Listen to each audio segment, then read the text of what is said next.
Binatikos sa mga biktima ng drug war ang lumusot na resolusyon sa Senado na sumusuporta sa house arrest si dating Pangulong Rodrigo Duterte. Ingay politika lang daw yan. Live mula sa Senado, nangunguna sa balita si Rainiel Pawid. Rainiel, tingin ba ng mga drug war victims ay may epekto ito sa kaso ni dating Pangulong Duterte ang itong pinasang resolusyon ng Senado?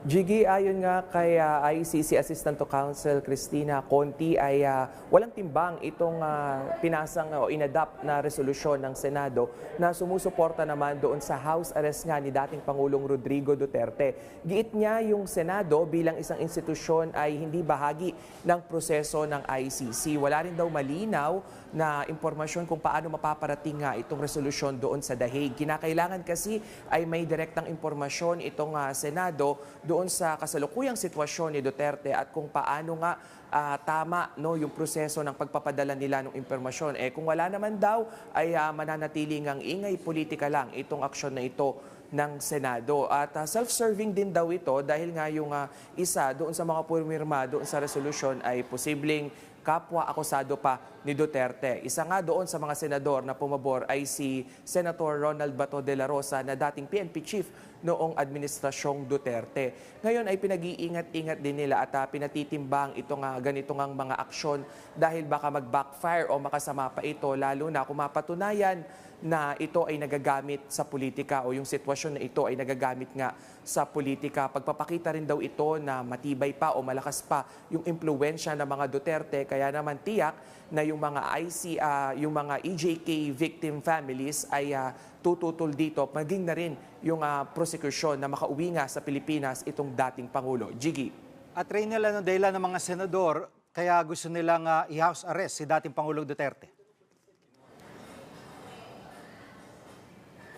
Jiggy, 15 yung pumabor nga na senador doon sa resolusyon na yon. Pero sila, iisa lang yung tono, kanilang pinupuntirya yung mahinang sitwasyon ng kalusugan nga nitong dating Pangulo at yung pagiging lolo o weak state na nga nung kanyang buong pagkatao. Pero doon sa resolusyon ay wala namang nakapaloob kung saang bansa nga pwedeng ma-house arrest itong si dating Pangulong Rodrigo Duterte. Pakinggan natin yung kanilang pahayag.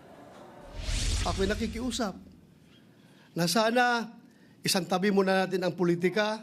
Yan po ngayon si Pangulong Duterte. He is old, he is sick, and he is very weak. Very weak na hindi na siya makatayo. Hirap na siya makatayo ngayon. Kaya ako pinakiusap sa inyo na sana bago huli ang lahat. At kilala ko po si Atty. Digong. Ano yun siya na mismo parang pagod na rin po siya. Jiggy, kung may pumabor, 3 naman yung tumutol at 2 yung nag-abstain. Pakinggan natin yung kanilang mga punto. Bilang chairman ng Committee on Justice and Human Rights, nais ko mang pumanig sa isang banda. Tungkulin kong pumanig sa mga daing ng naghahanap ng hustisya. I vote no. It should be proven na meron po siyang sakit. If it's true, I'll cast my vote as yes. Pero without proof na yun nga talaga ang totoong pangyari, then I will abstain.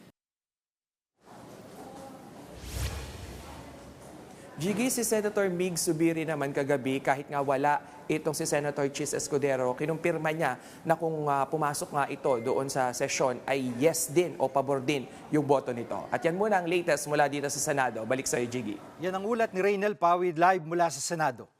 Mga kapatid, Jiggy Manikad po. Pagdating sa mahalagang balita sa loob at labas ng bansa, dapat una sa lahat, mag-follow at mag-subscribe na sa social media pages ng News 5.